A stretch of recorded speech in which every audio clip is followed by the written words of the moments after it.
זוהר שכטמן, אני בת 29 וגרה בתל אביב.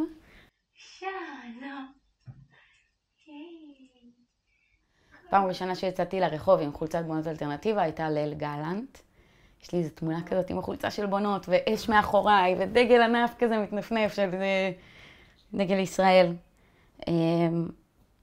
לפני המלחמה התפקיד שלי היה ללכת למחסן, לקפל את החולצות, ואז בעצם פרצה המלחמה. אז כבר בשמיני בבוקר התעוררנו עם הודעות, ישר בונות הוריצו כאילו הודעה, אנחנו אוספות תרומות, להביא אלינו למחסן, איפה שהמחסן שלנו היה. וקמתי על הבוקר וישר התחלתי כאילו להריץ את זה בהודעות. ומשם זה כבר הפך להיות מסע חיי, מפעל חיי, מלהיות כאילו מתנדבת כזה בקטנה. בונות אלטרנטיבה הפך להיות אחד הדברים הכי משמעותיים בחיים שלי. היה לי את החמ"ל 5 חודשים פחות או יותר, ואז סגרנו אותו. ומאז בעצם התפקיד שלי בארגון, אני מתאמת את הפעילות של בונות אלטרנטיבה מול מטה החטופים, מול משפחות החטופים.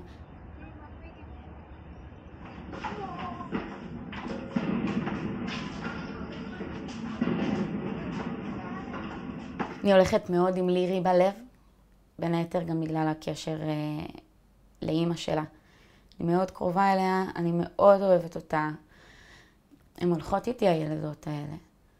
זה הופך להיות גם אכפת ברמה אישית, כי אני מאובחנת כפוסט-טראומטית, יש לי פוסט-טראומה מורכבת. 4 שנים, בגיל 16 עד 20, הייתי נתונה תחת מערכת יחסים מאוד מאוד מתעללת, על ידי אדם וקבוצה שקשורה באדם. החוויה הזאת שלי בעולם, של השיקום וההחלמה שלי עם עצמי, תפסה מאוד מאוד תאוצה כשהתחלתי לעבוד במקלט. באיזשהו שלב בקורונה התחלתי להתנדב במקלט חירום לנשים מוכות. והמקום הזה פתח לי עולם. ואז באמת העבודה הזאת עם המשפחות של החטופים הייתה לי מאוד טבעית. ולא היססתי, לא פחדתי אם זה משהו שאני יכולה או לא יכולה לעשות אותו. ידעתי שאני יכולה. מנוף הלחץ החזק ביותר שיכול להיות לעסקה זה אנשים. אני עובדת עכשיו על נייר עמדה עם כמה רופאות בחירות של רפואת אם ועובר.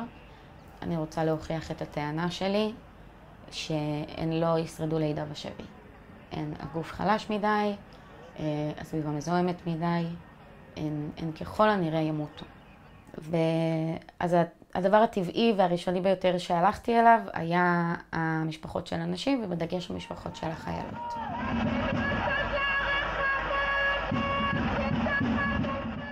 ואמרתי להן, ואני רואה איזה לביאות אתן, אני רואה איזה אימהות אתן, ואני רואה איזה משפחה אתן, ואני יודעת להגיד לכן שזה הדבר שמציל. אני הייתי באיזשהו שבי מנטלי. זה כמובן לא אותו דבר, ואני תמיד קוראת לזה, היה לי שבי בתנאים נוחים.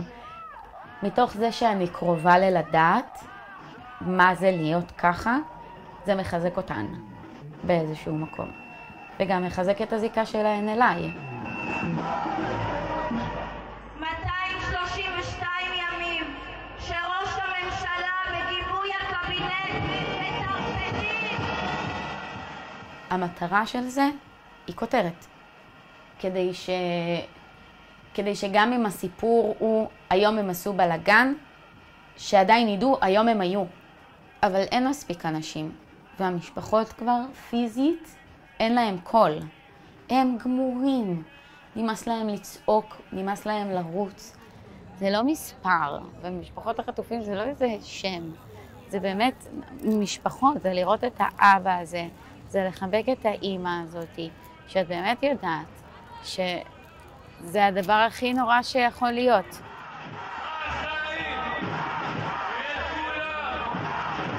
כאן זה בדיוק המעבר מכיכר החטופים לבגין. זה קצת חבל שהעצרת מתנגשת עם ההפגנה. זה בעצם נהיה בלגן, גם במיוחד אחר כך כשחזרו להפגנות בקפלן. זה לא מספיק יותר, ואם בן אדם יוצא בשבת להוציא את האנרגיה שלו, הוא צריך לעשות את זה על משהו שמשנה. אני יכולה להגיד כמשאלת לב, אין ספק, בטוח, הם יחזרו, אין זה, ואם התשובה הרשמית שלי היא בטוח הן חוזרות. אין מה לעשות. אבל בריאליות, זה כל כך טריקי.